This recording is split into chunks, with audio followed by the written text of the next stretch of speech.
Salut tout le monde, je suis Florent Mounier et je suis l'auteur et le narrateur de La Petite Histoire. Je passe mon été avec mon acolyte de toujours, vous le connaissez, Sébastien Girard, lui aussi auteur et réalisateur de ce podcast de La Petite Histoire. Et cet été, c'est vous qui êtes à la programmation de cette Petite Histoire. On a organisé un grand vote il y a quelques semaines pour vous demander ce dont vous aviez envie pour ces vacances. Et vous avez été nombreux et nombreux à vouloir écouter des petites histoires d'explorateurs et d'exploratrices, de grandes aventures, ainsi que des petites histoires en lien avec le crime. Alors aujourd'hui, je vais vous proposer de vous replonger dans le tour du monde de Jeanne Barré, une botaniste et exploratrice française qui a embarqué sur 2 navires, l'Étoile et la Boudeuse, et elle est devenue, Jeanne Barré, la première femme à avoir fait le tour du monde. Mais elle a dû pour cela se déguiser en homme pour qu'on la laisse embarquer sur les bateaux. Ah ouais. Quelle histoire, ça aussi. Laissez-moi donc vous raconter l'histoire de Jeanne Barré. Elle est née le 27 juillet 1740. Écrivez son nom de famille comme bon vous semble, parce qu'il a parfois été orthographié Barré, B-A-R-E-T, Barré, B-A-2-R-E-T, ou Barré, B-A-R-E, accent aigu. Quoi qu'il en soit, Jeanne est la fille d'une autre Jeanne, sa maman, qui se prénomme en effet Jeanne Pochard. Son papa, lui, c'est Jean Barré, un paysan français de Bourgogne. Alors c'est une famille relativement pauvre. Jeanne, elle commence à travailler très tôt en tant que gouvernante dans les maisons. Et au début des années 1760, Jeanne commence à travailler pour le notable Philibert Commerson, un naturaliste. Philibert Commerson, qui est un homme relativement jeune, mais déjà veuf. Il est plutôt charmant, il a de la culture et il commence à donner des cours de botanique à Jeanne. Et il lui apprend même à confectionner son propre herbier. À 22 ans, Jeanne reconnaît 3000 espèces de plantes en France. Et Philibert, lui, il est fasciné par l'intelligence de son apprenti. Jeanne Barré qui s'impose peu à peu comme un bras droit ordonné, méthodique, aux recherches du naturaliste, mais elle reste toujours officiellement la femme de chambre de Philibert.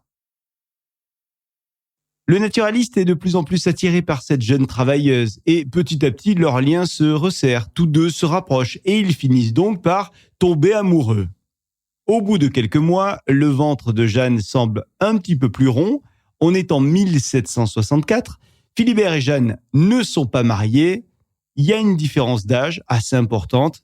Alors, ils sont reniés par leur famille et c'est une époque dure pour eux parce qu'en plus, leur nouveau-né va décéder quelques mois après la naissance. Philibert, lui, continue son travail de naturaliste et il finit par être nommé médecin et botaniste du roi. Alors il est très fier, Philibert, fier de cette nomination et en 1765, il est choisi pour participer à une expédition à laquelle il s'était inscrit. C'est l'explorateur Bougainville qui l'invite donc à cette expédition, cette grande aventure qu'il va faire autour du monde. Bougainville propose donc à Commerson de naviguer à ses côtés à bord de 2 navires. Tout d'abord le navire La Boudeuse et ensuite viendra un autre navire pour faire carrément le tour du monde, c'est le navire L'Étoile. Alors Commerson est emballé par l'idée, sauf que à ce moment-là déjà, il n'est pas en bonne santé et cette mauvaise santé l'amène à hésiter, à accepter cette aventure. Mais il finit quand même par accepter tout en décidant d'amener avec lui sa Jeanne. Bah oui, ça sera rassurant pour lui d'avoir une compagne, sa compagne à ses côtés. Jeanne qui pourra faire office d'infirmière, elle pourra également être son assistante dans son activité de botaniste. Oui, c'est bien tout ça, mais à l'époque, il est hors de question d'embarquer une femme à bord. Les femmes sont à ce moment-là interdites sur les navires de la marine française. Je cite, « Par ordre du roi, la présence de toute femme sur un bateau de sa majesté est interdite, sauf pour une courte visite. 1 mois de suspension sera requis contre l'officier qui contreviendrait à cet ordre et 15 jours de fer pour un membre de l'équipage qui, lui-même, n'y souscrirait point. » Ok, donc ça c'est la règle. Du coup, va falloir ruser. Et Philibert et Jeanne, ils ont une idée. Elle est plutôt simple, cette idée, vous la voyez venir. Peut-être un petit peu trop simple d'ailleurs, voire même dangereuse. Oui, l'idée c'est de déguiser Jeanne en homme et de la présenter non pas sous le nom de Jeanne Barré, mais sous le nom de Jean Barré. Jeanne Barré qui va donc se travestir. Elle se coupe les cheveux. Elle enfile des vêtements amples, t-shirt, un pull, grand pantalon, elle prend des grandes chaussures et puis elle se bande la poitrine et la voici sous le nom de Jean Barré. Clairement, on se dirait dans du théâtre de boulevard, hein. Alors c'est en décembre 1766 que Jeanne, ou plutôt Jean et puis Philibert, embarquent tous les deux sur le navire de l'Étoile. Et on présente à tout l'équipage ce fameux Jean comme étant le valet de Commerson. Alors Jean et Philibert arrivent sur le navire, puis ils s'installent dans leur cabine. C'est une belle et vaste cabine, une grande cabine grâce à l'imposante quantité de matériel qu'ils transportent avec eux pour cette expédition et qui donc justifie la taille de la cabine. Alors c'est important pour eux d'avoir une cabine comme celle-ci, non seulement évidemment, vous l'avez entendu, pour le matériel, mais en plus cette cabine va finalement leur permettre de garder une certaine intimité et surtout de cacher la supercherie au reste de l'équipage. Dans cette cabine, Barré peut avoir son intimité, une intimité qu'elle n'aurait pas pu avoir dans une partie du navire bondé. En plus, dans cette cabine, elle a ses propres toilettes privées, afin qu'elle n'ait pas à utiliser celles des autres membres de l'équipage. Donc ça facilite plutôt les choses pour garder son secret de tous. Les jours passent sur le navire, mais très vite, l'expédition tourne à l'aventure malheureuse pour Philibert. Philibert qui se sent de plus en plus mal, de plus en plus malade finalement, parce que d'abord il souffre du mal de mer et en plus il souffre d'un ulcère. Heureusement que Jeanne est à bord pour s'occuper de lui. Et Jeanne, elle ne fait pas que ça.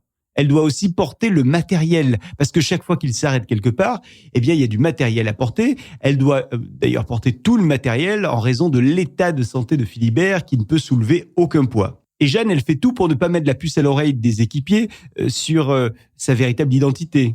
Et sur le navire, elle se taille d'ailleurs très rapidement une réputation de force et de courage. Elle ne recule devant aucun terrain défavorable, elle porte absolument tous les poids, rien ne semble la freiner et rien ne lui fait peur à Jeanne. Et en plus de tout ce qu'elle fait, porter le matériel, s'occuper du malade, eh bien Jeanne assiste également Philibert pour cataloguer les spécimens qu'il trouve dans l'expédition et puis pour noter également toutes les observations qu'ils peuvent faire autour de chaque spécimen. Alors dans ses écrits, l'explorateur Bougainville dit que c'est au bout de quelques semaines d'expédition que des rumeurs ont commencé à circuler sur le navire autour du sexe de Jean Barré. Bah oui, l'équipage glissait de temps en temps quelques vannes, faisait quelques allusions, mais rien n'était confirmé. Oui, sauf que c'est en arrivant à Tahiti, on est en avril 1768, que la supercherie est découverte. L'équipage accoste sur l'île et à leur descente, les Tahitiens, en voyant Jeanne, commencent à l'interpeller. Et ils l'appellent « Vainé, Vainé », qui veut dire femme. Donc il s'agit d'un rituel local, rien de méchant, c'est un signe de bienvenue, mais les Tahitiens se rapprochent de plus en plus du duo et viennent très vite entourer Jeanne et Philibert. Et alors tous les deux, ils sont pris de panique, ils ne savent plus que faire, tout le monde les regarde en plus, tout l'équipage est là pour assister à cette scène. Jeanne et Philibert finissent par repartir à bord du navire et ils tâchent là-bas de se faire oublier, ils ne sortent plus du navire. Mais les membres de l'équipage, après cette scène, ils ne peuvent plus faire semblant d'ignorer la réalité. Jean n'est pas un homme, mais il s'agit bel et bien de Jeanne, la femme. Jeanne est alors convoquée par le capitaine Bougainville et elle est contrainte de révéler son identité. Elle dit évidemment que son compagnon n'était pas au courant de sa véritable identité. Dans ses récits, Louis-Antoine de Bougainville a écrit comment reconnaître une femme dans cette infatigable Barré ? Elle avait un courage et une force qui lui avaient mérité le surnom de bête de Somme. Bête de Somme, vous vous rendez compte ? Quel surnom ? Un surnom qui montre bien qu'elle portait énormément de poids et qu'elle mettait beaucoup de cœur à l'ouvrage. Le couple est donc autorisé à poursuivre le voyage, mais seulement jusqu'à l'île Maurice où ils vont être débarqués. Et c'est donc sur cette île qu'on leur demande de quitter le navire, quitter l'équipage, tous les deux. Et là, on est au début des années 1770. Alors le couple va rebondir. Il va décider de rester un temps dans cette région du globe. Il va décider, ce couple, de s'installer sur l'île Maurice afin d'éviter une éventuelle condamnation du royaume de France, parce que ce secret aurait pu être condamné par le roi. Et puis rester ici sur cette île permet à Philibert de continuer ses collectes de spécimens qui le passionnent toujours autant. Et comme il est de plus en plus malade, Philibert, il sait qu'il ne lui reste plus énormément de temps. Et d'ailleurs, aurait-il assez de force pour reprendre un voyage en bateau aussi long pour revenir en France? Ça, c'est pas sûr. Donc, le fait de rester à l'île Maurice est plutôt logique. Et Philibert meurt sur l'île Maurice. On est en 1773, 3 ans donc après leur arrivée. Alors Jeanne, elle se retrouve seule sur cette île. Mais cette femme courageuse ne se laisse pas aller pour autant, vous la connaissez. Elle envoie en France des échantillons des espèces découvertes durant le voyage. Au total, 5000 espèces différentes qui ont été découvertes à la fois par Philibert évidemment, mais aussi par elle. Et comme c'est une entrepreneuse dans l'âme, elle décide, Jeanne, pour subvenir à ses besoins, d'ouvrir une taverne à Port-Louis pendant quelque temps. Nous sommes à Port-Louis donc, et à peine quelques mois plus tard, Jeanne va rencontrer un homme prénommé Jean. Encore un Jean dans sa vie. Après son père, après son alter ego, voici donc Jean Dubernat, un officier de marine français. Le 17 mai 1774, Jean Dubernat et Jeanne Barré se marient. Et l'année suivante, en 75, le couple rentre en France et s'installe dans un village du Périgord. Jeanne est donc la première femme connue à avoir réalisé un tour du monde. Et ses qualités de botaniste ont largement été reconnues. En 1785, Bougainville plaide d'ailleurs pour qu'elle reçoive une pension royale. Et le roi Louis XVI à l'époque, il lui accorde cette pension et il la nomme même femme extraordinaire et évoque, je cite, son attitude exemplaire. Elle reçoit donc, Jeanne, de la part du roi Louis XVI, une rente de 200 livres, une pension qu'elle obtient pour son courage et pour ses mérites.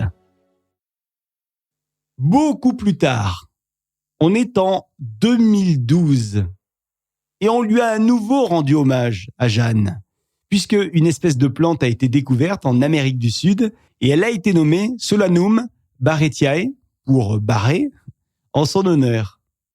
On se souviendra donc longtemps de Jeanne Barré, cette femme remarquable qui a su aller à l'encontre des règles sociales et à l'encontre également des préjugés de l'époque. Voilà pour cette petite histoire qui fait donc partie de la saga de l'été. Cette histoire vous a plu? Partagez-la autour de vous, commentez-la également sur les réseaux sociaux et sur l'appli Spotify, Apple Podcast, Deezer, Podcast Addict et Castbox. La saga de l'été, c'est vous qui avez choisi les thématiques d'épisodes qu'on diffuse, c'est vous qui êtes à la prog de la petite histoire cet été et donc on va continuer cette saga de l'été dans 3 jours. Restez connectés, la petite histoire. La Fabrique Audio présente La Petite Histoire. Vous souhaitez devenir sponsor de ce podcast? Contact @lafabriqueaudio.com.